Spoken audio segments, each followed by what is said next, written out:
हो सकता है आसाम कांग्रेस हो सकता है, मेरा जनता मेरा वोटर भी आपका एमपी साहब को किरण को तो वोट दिया, वहां तो जीता भी दिया।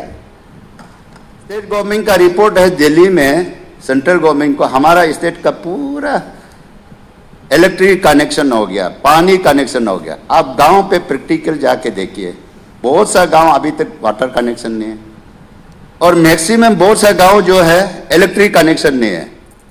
कांपा में रिजर्व फॉरेस्ट एरिया में प्लांटेशन रीप्लांटेशन करता है, हमको तो दिखाई नहीं देता कहाँ प्लांटेशन किया। तो बासमती चावल बहुत सुंदर अच्छा चावल है, लेकिन बासमती चावल को भी पकाएगा, पकाने वाला सही नहीं पकाएगा, बासमती का टेस्ट तो बिल्कुल नहीं आएगा। तो देखता है ये बजट को आईना का जैसे शीशा तरफ देखने से चेहरा को दिखाई देता है, उल्टा देखने से कुछ भी दिखाई नहीं देता है। इस बजट का बहुत सा लोग मेंबर लोग पार्टिसिपेट कर चुका है और काफ़ी लोग तारीफ किया है। और ये बजट जो है हेल्दी बजट है, पीपल बजट है। तो मेरा तरफ से जो ऑब्जर्वेशन है, तो मैं तो देखता है ये बजट को आईना का जैसे शीशा तरफ देखने से चेहरा को दिखाई देता है, उल्टा देखने से कुछ भी दिखाई नहीं देता है। तो यहाँ मैंने बजट को देखा है 2004 से जब एमएलए था, 2004 में जैसे एग्जाम्पल सेंट्रल रेवेन्यू जो है 673 करोड़ था और स्टेट रेवेन्यू जो है 76.97 करोड़ था। तो आज कितना डिफरेंस हो गया। मैंने पिछले बजट में भी ये बोला है कि तो इसलिए मैं आईना को जैसे एग्जाम्पल किया है कि तो शीशा तरफ देखने से पूरा दिखाई देता है, उल्टा तरफ देखने से कुछ भी दिखाई नहीं देता है।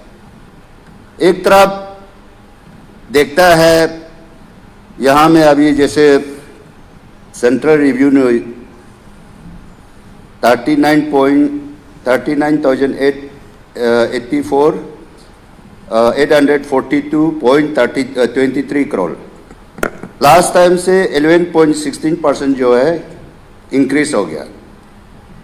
तो स्टेट रेवेन्यू जो है 3,395.64 से 4,607.72, इसका मतलब 15% जो इंक्रीज हो गया।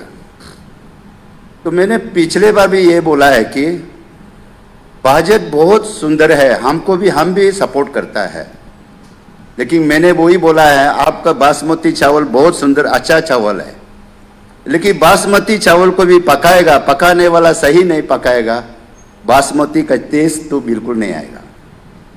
तो यहाँ में जो देख रहा है कि बहुत अच्छा जगह में चीफ मिनिस्टर और फाइनेंस मिनिस्टर ने अच्छा प्लान किया, उसके लिए भी मैं तारीफ करता है, लेकिन डिस्ट्रीब्यूशन में जितना वहाँ फिगर दिखाई देता है, डिस्ट्रीब्यूशन में उतना भी दिखाई नहीं देता है। तो एक चीज़ जो है हमको थोड़ा सा यहाँ कन्फ्यूजन है, और क्योंकि ये आप मैंने जैसे बोला है कि कोई भी अच्छा सब्जी हो चाहे अच्छा दारू हो, कोई अच्छा दारू को भी पानी बहुत ज़्यादा मिलाएगा तो दारू का टेस्ट, तो अच्छा चावल को भी सही ढंग से नहीं पकाएगा, अच्छा सब्जी को अच्छा मीट को सही ढंग से नहीं पकाएगा तो वो सब्जी का और मीट का टेस्ट तो होता नहीं है। और मैंने ये बोला है कि मैं हाँ काफ़ी एलोकेशन टू दिया है, लेकिन हम एक तरफ में सजेशन भी करता है और एक तरफ में और सरकार से याद भी दिलाता है कि कल आप डिपार्टमेंटल वाइज में डिस्ट्रीब्यूशन करेगा, उस डिपार्टमेंट ने सही सलाम से इम्प्लीमेंट नहीं करेगा, सही सलाम से डिस्ट्रीब्यूशन नहीं करेगा, तो आप हेल्दी बजट का कोई फायदा तो दिखाई नहीं देता। इसलिए मैं यहाँ सारा मंत्री लोग को भी रिक्वेस्ट करता है कि, और यहाँ जैसे हमारा डीसीएम फाइनेंस मिनिस्टर और चीफ मिनिस्टर साहब काफ़ी एक्सपीरियंस ये है, और खास करके चीफ मिनिस्टर साहब इंटर अरुणाचल में गांव-गांव में हर सर्कल में पूरा घुमा है, हर ट्राइब को मिला है, हर मुश्किल को, हर सिचुएशन को वो देखा है। तो एश्योरेंस भी क्या है, इक्वलिटी सरकार चलाएगा, अकाउंटेबिलिटी सरकार चलाएगा। तो हम तो वही उम्मीद करता है कि इक्वलिटी होना चाहिए। और इक्वलिटी तब होता है कि जैसे मैं शॉर्ट में समय भी नहीं है, इक्वलिटी तब होता है, कल मैंने कुछ बजट में पढ़ा देखा है। आप जैसे एसआरडी में इस बार 1000 करोड़ रुपया दे रहा है, बहुत अच्छा बात है, लेकिन ये मेरा तरफ से ये सजेशन है 1000 करोड़ को किस एमएलए किस जगह पे देना है। क्योंकि कहीं कहीं जगह में आप हेल्थ सेक्टर में बोलो, एजुकेशन सेक्टर में बोलो, चाहे स्पोर्ट्स सेक्टर में बोलो, चाहे कोई भी सेक्टर में बोलो, कहीं कहीं कॉन्स्टिट्यूंसी में इतना बड़ा बड़ा प्रोजेक्ट है 400-500 करोड़, उसको भी मिलता है 15 करोड़ एसआईडी से, और कहीं कुछ भी नहीं उसको भी मिलेगा 15 करोड़। तो इक्वलिटी कहाँ होता है? इसलिए इंटर अरुणाचल जो है, सारा अरुणाचल जो है, देखिए स्टेट का रेस्पॉन्सिबिलिटी होता है, सरकार का ऊपर में होता है। और आज हम यहाँ, हम तो अपोजिशन बोल के नहीं, सिर्फ कांग्रेस पार्टी है, हम हमेशा साथ देता है, मोरली मेंटली हम हमेशा साथ देता है। इसलिए कभी भी हम ऑब्जेक्शन का पॉइंट में जाता नहीं, हम सजेशन का पॉइंट में जाता है। हो सकता है मेरा सजेशन में कहीं गलत है तो उसको आप एक्सेप्ट भी मत कीजिए। जैसे मेरा सजेशन यही है कि जैसे एग्जाम्पल फॉरेस्ट का, आज मैंने एक क्वेश्चन किया है, फॉरेस्ट कॉम्पेंसेटरी में हम लोग को इतना रिव्यू मिला है मोर देन 3000 करोड़। ये पैसा को कांपा में रिजर्व फॉरेस्ट एरिया में प्लांटेशन रीप्लांटेशन करता है, हमको तो दिखाई नहीं देता कहाँ प्लांटेशन किया। तो लास्ट टाइम हमने क्वेश्चन पूछा है 700-800 करोड़ जो खर्चा किया है। मैं जब पार्लियामेंट्री सेक्रेटरी था, लेट दर्जी कांदू साहब जो है चीफ मिनिस्टर था, वो हमको भाई मानता था। वो बोलता है तुमको हम पूरा इंडिपेंडेंटली पावर दे देगा। उस समय में मैं पार्लियामेंट्री सेक्रेटरी फॉरेस्ट होके भी मेरा ये प्लानिंग था, हम बोला कंपा का पैसा को हम लोग मिस यूज नहीं करेगा, कुछ जो है कॉम्पेंसेटरी, जैसे आप देखिए कहीं में हलोक डाला है, कहीं में सेगोन डाला है। फॉरेस्ट का सारा जो नेचुरल प्लांटेशन और फॉरेस्ट का प्लांटेशन को पूरा पब्लिक ने काट दिया, और वो सेगुन डालेगा, आपको हलोक डालेगा, कितना साल, 100 साल का बाद में मैच्योर होगा। मैंने बोला कुछ 50% जो हॉर्टिकल्चर सेक्टर में भी जाना है, तब जाके आज कितना अच्छा होना था। इसलिए मेरा सुझाव है, एक पॉइंट सुझाव करता है, सजेशन करता है, कांपा का भी फॉरेस्ट का भी कुछ हॉर्टिकल्चर में अगर यूज करता है बोलने से बहुत अच्छा बात है। और यहाँ देखा है, ये ऑब्जेक्शन नहीं, यहाँ बिल्कुल ऑब्जेक्शन नहीं, आप लोग गलत नहीं सुनना। स्टेट गवर्नमेंट का रिपोर्ट है, दिल्ली में सेंट्रल गवर्नमेंट को हमारा स्टेट का पूरा इलेक्ट्रिक कनेक्शन हो गया, पानी कनेक्शन हो गया। आप गांव पे प्रैक्टिकल जाके देखिए, बहुत सा गांव अभी तक वाटर कनेक्शन नहीं है, और मैक्सिमम बहुत सा गांव जो है इलेक्ट्रिक कनेक्शन नहीं है। जैसे बीजेपी का जैसे जे स्कीम है, जल जीवन मिशन, तो बीजेपी का नारा है जल से नौल, नौल से घर, और बहुत सा जगह में पानी पहुंचता नहीं है, नौल कहां से पहुंचे। और मेरा वहां में तो बामिंग में, मैं डीसीएम साहब को भी बोला है, प्रैक्टिकल जो इलेक्ट्रिक जो कनेक्शन जो है ज्यादा आउट ऑफ 73 बस्ती में 3 या 4 बस्ती का कनेक्शन है, लेकिन पेपर में सब कनेक्शन है बोलता है। और बड़ी दुख का भी बात है, इस बार मैं आरई में देखा, हमने भी सबमिट किया, 120 प्रोजेक्ट जो है इलेक्ट्रिकल डिपार्टमेंट में निकाला, मेरा एक भी स्कीम नहीं निकाला। मैं दिल में दुख तो हो रहा था, हो सकता आज हम कांग्रेस हो सकता है। मेरा जनता, मेरा वोटर भी आपका एमपी साहब को, किरण को तो वोट दिया, वहां तो जीता भी दिया। हम चाहता है कि किसी को दुख पहुंचना, अपना आपको दुख भी पहुंचेगा, और आज हमको दुख पहुंचाएगा, कल मेरा जनता को पहुंचाएगा। कल एक समाज को पहुंचाएगा। तो ये मैं गुजारिश रिक्वेस्ट करता है कि हम लोग भी कभी भी हम अपना आपको तो सोचता नहीं, हम चुनामेन साहब का साथ में कितना साल से हम लोग एक सीनियर का हिसाब से हम लोग भी साथ में था, सेम का साथ में उनका पिताजी से लेके साथ में था। हम अभी भी कभी नहीं सोचता है कि इन लोगों से हम पॉलिटिकल दुश्मनी है बोल के सोचता नहीं। पिछले साल भी मैंने खुद भी बोला है कि देखो मुझे भी एक है अपना ही बना लो। मैं हमेशा सोचता है कि एक हमारा चीफ मिनिस्टर का जो सोच विचार को देखने से, हमारा डिप्टी चीफ मिनिस्टर का सोच विचार को देखने से हमको तो बहुत मरम करना चाहिए, प्यार करना चाहिए, अकेला एक लिए। और खास करके कुछ दिन पहले हम लोग नेस और नेशनल लेजिस्लेचर का जब मीटिंग हुआ था, उस समय में हमारा चीफ मिनिस्टर साहब भी एक एग्जाम्पल लेके बोला है, कुमारवाई भी बहुत सीनियर आदमी हैं लेकिन बामिंग ये बहुत बैकवर्ड है। मैं बहुत एक्सेप्ट करता है, क्योंकि बैकवर्ड का कारण क्या है, वहाँ लोग रहता ही नहीं है, वहाँ बिल्कुल रहता नहीं है। मैं कितना लोगों को बोला है, बड़ा बड़ा पैसा वाला ईटानगर में आता है या बड़ा बड़ा बिल्डिंग बनाता है, सपा में बनाता है, गवर्नमेंट को तो अभी भी पूरा सफिशिएंट है। तो इसलिए कुछ सीएम साहब भी बोला भी है और सीएम साहब जनता भी लास्ट टाइम में वो भी क्या है। इसलिए मैं चाहता है कि मेरा बैकवर्ड एरिया में, बैकवर्ड कॉन्स्टिट्यूंसी में आपका हेल्प का बहुत जरूरी है। और ये एग्रीकल्चर का बात करता है, आज देखा एग्रीकल्चर में बहुत अच्छा एलोकेशन दिया है, 1100 कुछ करोड़ दिया है। लेकिन ये एग्रीकल्चर का पॉलिसी को, एग्रीकल्चर एंड एलाइड जो इसका पॉलिसी को मैंने एग्रीकल्चर मिनिस्टर से भी कल भी आज भी बात किया था। आपका जब तक पॉलिसी चेंज नहीं होगा एग्रीकल्चर में कुछ होगा ही नहीं। आपने एक टाइम में आपका बजट में एलोकेशन में रखा है 600 करोड़, लेकिन आपने वहां पॉलिसी डाल के रखा है 50% बेनिफिशियरी जो बैंक से लोन लेना है। और बैंक वाला, इसलिए मैंने उस दिन बैंक लैंड का भी पॉलिसी दिफे गए बोल के बताया, यहाँ लैंड को मॉर्टगेज नहीं कर सकता है। मॉर्टगेज रखने से भी गवर्नमेंट उसको बैंक एक्सेप्ट करता ही नहीं है।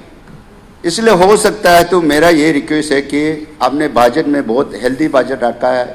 आज फर्स्ट टाइम देखा है एग्रीकल्चर में इतना ये बजट रखा है, क्योंकि एग्रीकल्चर को इम्पोर्टिंग देना बहुत जरूरी है। क्योंकि हमारा लोग जो है अनएम्प्लॉयमेंट जो है अभी बराबर दूसरा स्टेट में देखिए, प्रोफेसर को छोड़ के, डॉक्टर को छोड़ के, बहुत बड़ा बड़ा कंपनी का नौकरी को ऑर्गेनिक गार्डनिंग कर रहा है। तो हम लोग का यहाँ भी एडुकेटेड अनएम्प्लॉयमेंट को एंगेज करने का यही एक चीज़ है। हमारा बॉर्डर एरिया में तो देखिए लोग कितना यहाँ पूरा माइग्रेट होके अर्बन एरिया में, मुझे थोड़ा टाइम देना है, तो पूरा आ गया।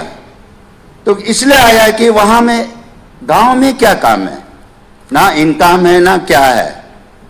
तो एग्रीकल्चर में हम लोग प्रमोट करेगा कम से कम। हम ये चाहता है, मेरा सजेशन है, एग्रीकल्चर में इतना बेनिफिशियरी सिलेक्शन मत कीजिए। एक असेंबली कॉन्स्टिट्यूंसी में ज़्यादा 4 या 5 सिलेक्शन कीजिए, थोड़ा अच्छा से पैसा दीजिए, सपोर्ट कीजिए, और वो आदमी को बेनिफिशियरी को स्केल भी देना है। नहीं तो हम अंधा-धुंधा तार बांटेगा, पुली बांटेगा, उससे कुछ होने वाला नहीं है। तब जाके वहाँ का मार्केटिंग को भी, मार्केटिंग का प्रॉब्लम तो होता है, सरकार उसको भी देखना है, कोल्ड स्टोरेज वगैरह नियरेस्ट में कोल्ड, तब जाके एग्रीकल्चर का करेगा तो वही आदमी का फायदा नहीं है। वहाँ गांव में बैठने वाला वेजेस में भी कुछ पैसा तो मिलेगा। इसलिए मैं इसकी तारीफ करता है, एग्रीकल्चर में इतना अच्छा पैसा रखा है। और यार अब यूथ जो 2004-25 को रखा है, तो यार अब यूथ को मैं सोचता है कि आप लोग एजुकेशन में सरकार ने इतना फोकस किया, सपोर्ट दे रहा है। स्पोर्ट्स में बोला, सीएम साहब ने उस दिन अनाउंस भी किया है, यहाँ बजट में भी लिखा है ओलंपिक में कहाँ कहाँ। और मैं ये सजेस्ट करता है कि यार अब यूथ बनाना है तो ये भी देख लीजिए यार अब यूथ में कितना अनएम्प्लॉयमेंट है। ग्रेजुएशन करके कोई इंजीनियर का अनएम्प्लॉयमेंट है, कोई बहुत सा ऐसे अनएम्प्लॉयमेंट यूथ है। तो इन लोगों को भी कम से कम हो सकता है सरकार ने कुछ सब्सिडी देके crusher missing, small scale industry fabrication में कुछ सब्सिडी दे के इनको भी बिजनेस एस्टेब्लिश करने देना है, तब जाके यार अब यूथ का सक्सेसफुल होगा। एक पार्ट सिर्फ हम एजुकेशन को देखने से भी नहीं होगा और स्पोर्ट्स को देखने से भी नहीं होगा, क्योंकि स्पोर्ट्स एज का ऊपर में स्पोर्ट्स होता है। स्पोर्ट्स में हर लोगों को टैलेंट तो होता नहीं है, इसलिए कुछ लोग बिजनेस करना है। तो ऐसे ऐसे में थोड़ा सपोर्ट देने से ठीक है, हम बहुत लंबा चौड़ा नहीं बोलेगा। और बहुत अच्छा बात है, मैं तो उम्मीद करता है यहाँ में 2000 करोड़ जो है स्टेट रूरल रोड जो PMJSY से कवरिंग नहीं हुआ है, हम तो उस दिन सीएम साहब को भी एक क्वेश्चन किया था, हम बहुत उम्मीद कर रहे हैं इस फंड से हमको कम से कम हमारा 5 बस्ती का कुछ तो मिलेगा। और जो 3000 करोड़ रखा है जो एजुकेशन में, ये तो हम एकदम विश्वास करता है हमारा ऑनरेबल एजुकेशन मिनिस्टर तो खुद अपना सब शॉर्ट टाइम में सब जगह घुमा है, सबका क्या प्रॉब्लम है सारा रिपोर्ट, ये तो अच्छा डिस्ट्रीब्यूशन होगा बोल के हम उम्मीद करता है। और ये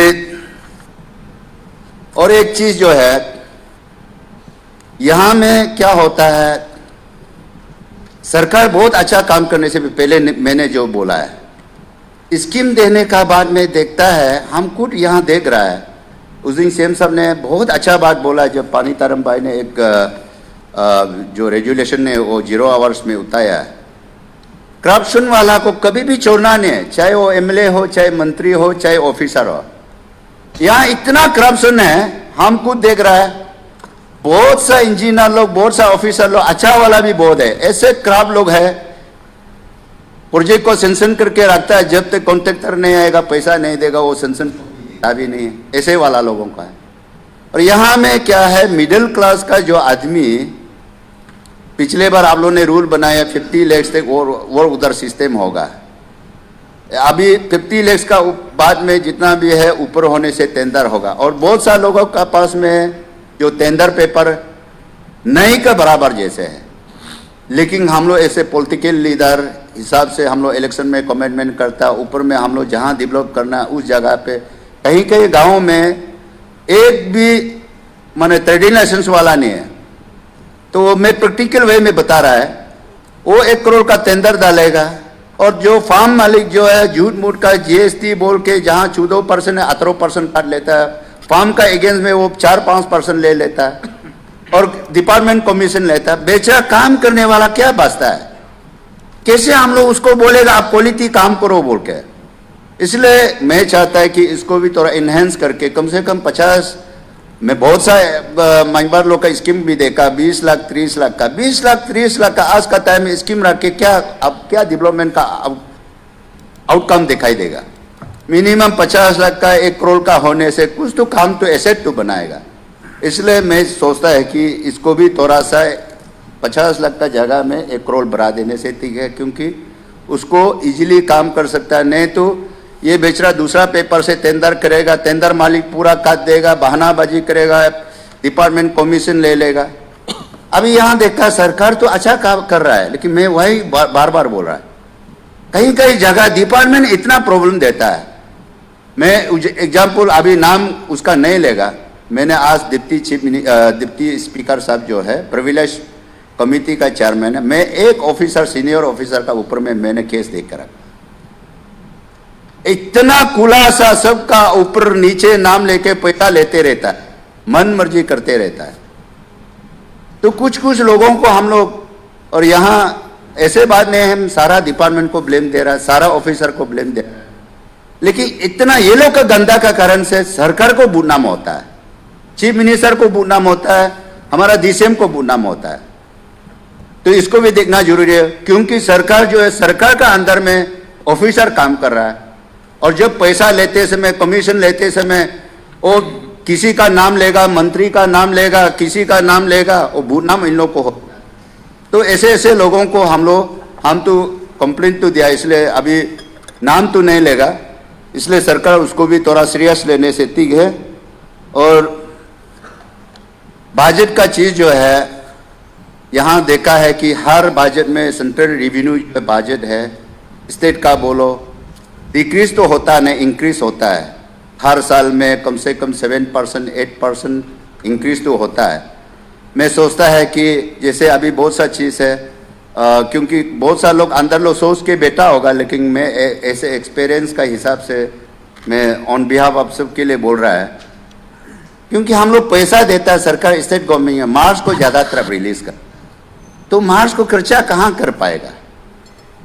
इसको भी आप लोग देखने से ठीक, हम सोचता है कि हम लोग बजट को भी 2 बजट बनाने से ठीक है।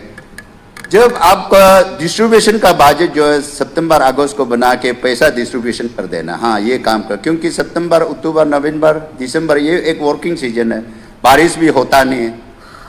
अब मार्च को एक एक्सपेंडिचर बजट होना चाहिए, कितना बजट एक्सपेंडिचर हो गया, ये मेरा तरफ से एक ऐसे होने से सिस्टम का साथ जाने से, क्योंकि मार्च को अब आरई का पैसा दे रहा, सब बी का पैसा दे रहा, कहाँ मार्च तो क्लोज होने का बाद फिर पैसा को वापस तो लेना, तो काम ऐसे ऐसे करके कभी कभी कैरी वोट ये वाला जो काम जो है कभी कभी यहाँ से रिलीज नहीं करने से कॉन्ट्रैक्टर हम लोग को इतना गाली देता है।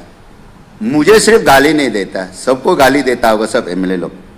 और जहाँ तक उम्मीद करता है, और ये हाइड्रो पावर का बात बोलने से, हाइड्रो पावर में मेरा उधर तो हम लोग पब्लिक पूरा सपोर्ट दे रहा है। कामिंग नदी है, पाचुक नदी है, पके नदी है, पची नदी है, परा नदी है, पचा नदी है, एक भी प्रोजेक्ट शुरू नहीं कर। मैं उस दिन सीएम साहब को भी बोला, मेरा उधर में काफी है, नेपको को, और आप लोग जहां जहां में एंटी प्रोजेक्ट हो रहा है वहां पीछे पड़ रहा सरकार।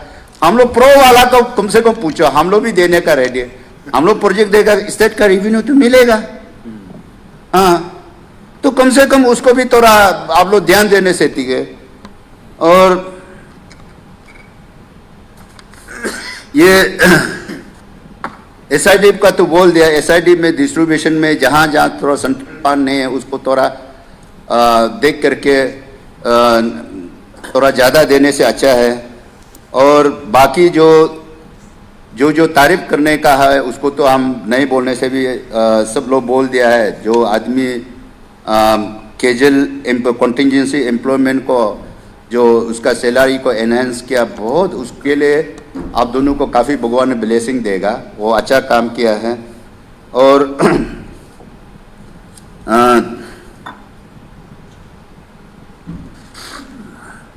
बाकी जो है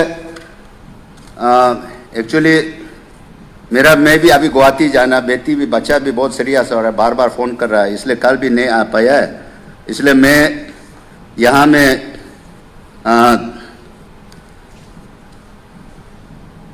हमारा डीसीएम साहब ने, हम हिंदी भी पढ़ने नहीं आता है, एक संदेश लोगों को दिया है। सफलता वो नहीं हो जाता है, हम सफलता वो नहीं जो हम पाते हैं, सफलता वो है जो हम दूसरों के लिए करते हैं। हमारी कर्म है हमें प्रगति की दिशा देती है। ये लोगों को डीसीएम साहब का एक संदेश है, मेरा तरफ से एक डीसीएम साहब और सीएम साहब का एक संदेश है। देश की रंगों में दौड़ती है रेल, देश की रंगों में दौड़ती है रेल, देश के हर अंक को जोड़ती है रेल, देश के हर अंक को जोड़ती है रेल।